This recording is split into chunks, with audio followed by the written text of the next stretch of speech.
Okay, it's time for part 3 of this bluesing up or jazzing up the blues process.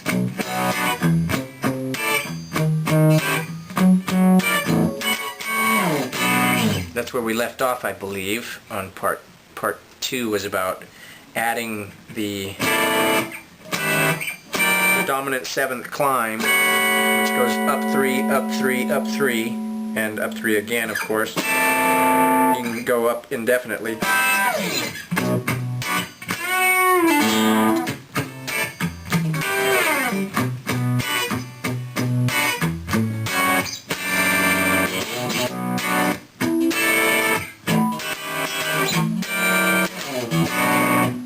So now I'd like to add to that a little discussion about diminished. And the easiest way is just to tell you, in fact, diminished is probably a simpler conversation than what I just showed you with the dominant 7th thing. But basically, so far I put the dominant 7th routine on the map, and I want you to know that it's heavily related to the diminished, a half step above the root of that. The half step above the root of every one of these dominant 7th chords that I showed you is a plain old full diminished chord. So here,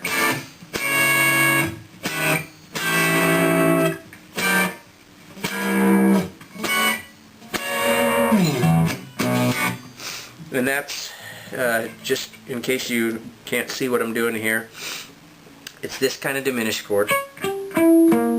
Only I'm letting go of that and barring it with my index so I can get away with adding the bass there. And like here, I've kind of got too cramped to hang on to that, and so I let go, and I'm basically only playing, but it kind of gives the same effect. And I guess if I wanted to, I could.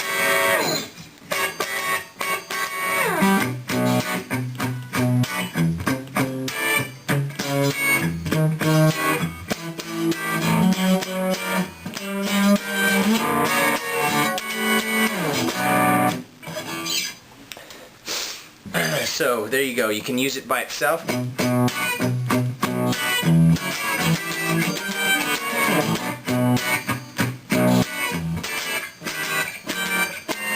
Oops, missed that one. And so there's a lot to be said about the tension that builds, you know, climbing up. When you're soloing, that's a great thing because the tension adds more drama, you know. I mean, if you're going to do a bluesy scream, to have tense chords underneath it just before you body slam the chord back home is a huge aspect of music that a lot of people they miss out on, and a good drummer and other band members will really pick up on that and start, you know, helping increase the energy and stuff when you're climbing like that. So let's see, you can use the diminished and you can use it in a combination, which I've probably already indicated by showing you that. But let's look at another possibility, because you know this is about using your imagination to create chord progressions and opportunities that don't normally come about. So what you should walk away from this discussion with is knowing that where you have a dominant 7th, if you creep up a half step with the root, you've got a diminished. And so that can create situations like this.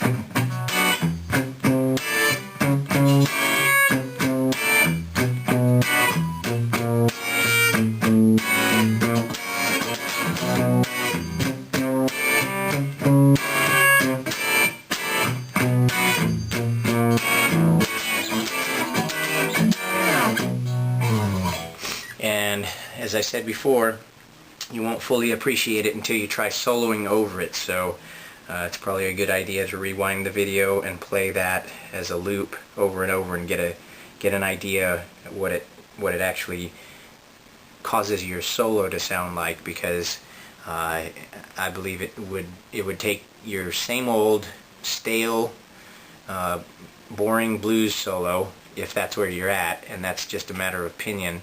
What I'm talking about is the student who ends up hitting a wall and they don't know how to make their solos get any better, and it's incredible how much chords have to do with making a solo exciting. So if you've hit a ceiling and you just feel like you're not going anywhere with your soloing, it's an odd concept, but chords have so much to do with it. That's where you should go, rather than thinking that you've got to become more technical with your soloing or something. Get some good chords underneath you.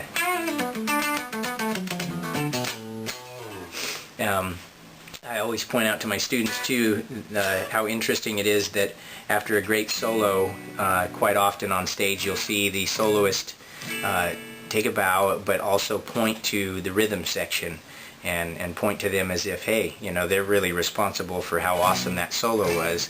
And we as you know, people in the audience a lot of times just think that that's the soloist, you know, either pretending or actually being humble about their position, but they know that it's a matter of fact that the rhythm section is what's responsible for creating the tension and the cycles of the chords that make the soloing, the solo exciting. So it's really a truth that they're admitting.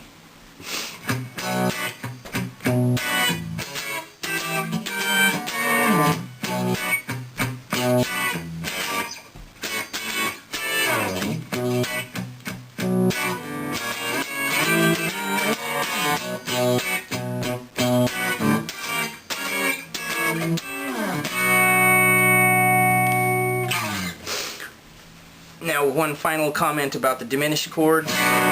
If you're playing this chord here, I remember the first time I noticed jazz players doing something like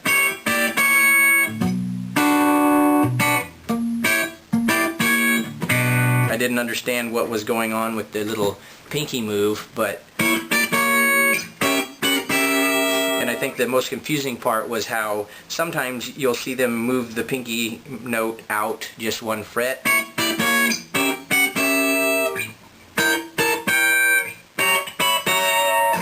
And I really wondered, you know, how did they know to go 1 or 2?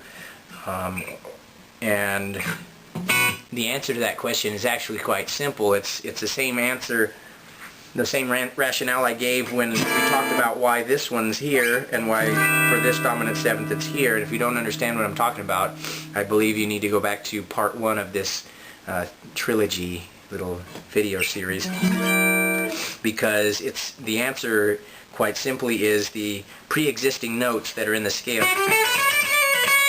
This note is clearly part of this minor chord, so when we play this, we have to use that note, or it would be very awkward to use that note because this is a minor chord. So if we go up here, then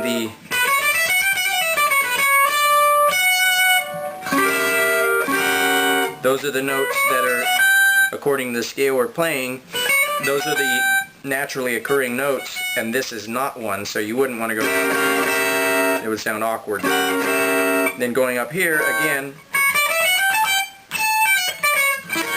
so we wouldn't want to hit that one, we've got to hit this one. And likewise here, that's actually the root of the whole scale, so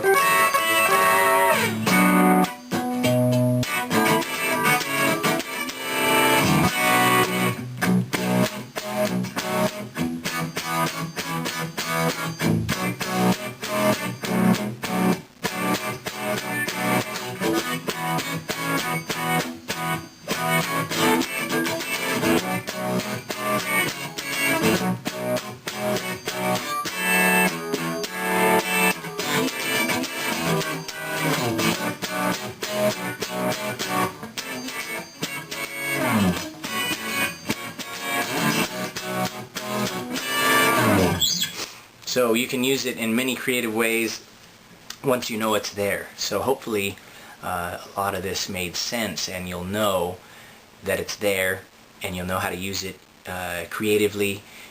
There's, you know, as much, it can take you as far as your imagination wants to take it. So good luck with that, and I really hope it made sense. I use it a lot and I love it.